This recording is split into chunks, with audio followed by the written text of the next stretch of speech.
Ipinagdiwang ng Muslim community sa Maynila ang paglagda sa kasunduang pangkapayapaan sa pagitan ng pamahalaan at Moro Islamic Liberation Front o MILF.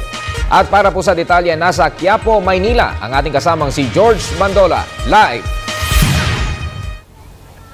Ralph, magandang gabi at tama ka, masaya ang Muslim community sa pagtatapos ng napakahalagang araw na ito sa kasaysayan ng lahing Kayumanggi. Ika nga, magkakaiba man ang ating relihiyon, iisang bansa pa rin at iisang dugo ang magbubuklod para sa lahat na makamit ang pinakaasam-asam na kapayapaan lalo na sa Mindanao.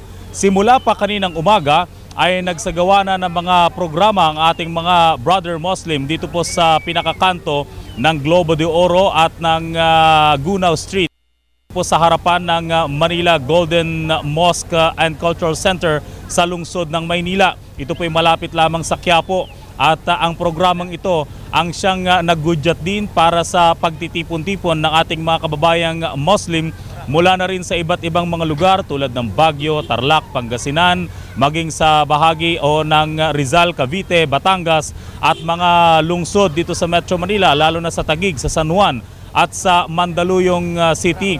Ang ating mga kababayan ay habang nanunood dito sa isinasagawang pirmahan ay talaga nga namang yung kanilang konsentrasyon doon sa magaganap na pirmahan hindi tinantanan at matyagang sinubaybayan ng ating mga kababayan. Ito pong napakahalagang pirmahan sa pagitan ng GPH at ng Moro Islamic Liberation Front dito po sa Palasyo ng Malacanang.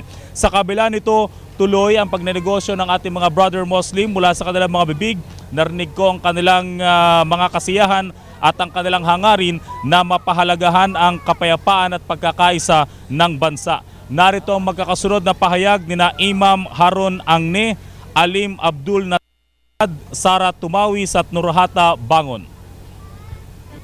Kasi kami na masaya na kami ngayon dahil sa natupad namin mga pangarap ng Muslim. Yung kapayapaan na ito na itinuturo ni Prophet Muhammad sallallahu alaihi wasallam, paano mapayapang tao. Unang kami mga Muslim masaya lalo yung mga bangsamoro sa panahon ngayon.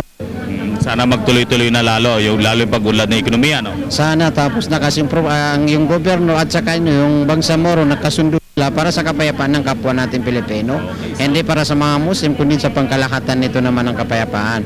Kung kami po ay nagpapasalamat dahil yan lang ang alam namin na magkaroon tayo ng kapayapaan sa pagitan ng gobyerno natin at sa Moro Islamic Liberation Front at upang lumago ang ating ekonomiya at ma-stop yung mga halimbawa pagdagat ng dugo. Bilang sibilyan pong Bangsamoro, ano naman po yung inyong magagawa para sa bayan? Kami po ay susuportahan namin ang mga plano o mga programa ng mga mamumuno sa Bangsamoro na sana po ay maganda ang mga pamamaraan. Masaya po. Masaya naman. Opo. Oo. Bakit ka naman masaya? Siyempre, nagkaisang yung mga tao. Sa mga Muslim, kasi napirma na yung matagal nilang hinihintay na pirma para makaano yung mga Bangsamoro. Sa parte po ninyo, lalo mga kababayang Muslim, ano naman po inyong magagawa para sa bayan? Gagawin namin na yung maganda para maging peaceful yung Bangsamoro.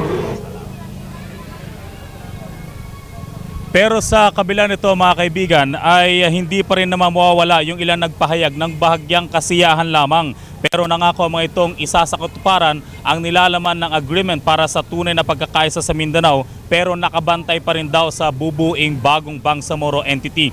Narito naman ang pahayag ni Alim Abidin Makatangkop. Ako, medyo konti lang saya kasi hindi ko pa alam ano ang kahulugan ng comprehensive agreement at ano ang laman ng comprehensive agreement. Kapag nakita ko na laman ng comprehensive agreement na itutupad ng gobyerno at ang mga tao sa Mindanao ay magiging mapayapa ang kanilang mga lugar, doon ako maging masaya. At sa harap na rin ng Manila Golden Mosque dito po sa Quiapo, Manila at sa harap na rin itong mga batang inaasahan nating magiging benepisyaryo ng pinirmahang Comprehensive Agreement on the Bangsamoro diyan sa Palasyo ng Malacanang. Ito po yung malaking pag-asa ng ating mga kababayan at mga brother Muslim dito po sa lungsod ng Maynila. Kasamang Unit 4 para sa Telebisyon ng Bayan, George Bandola. Maraming salamat, George Bandola.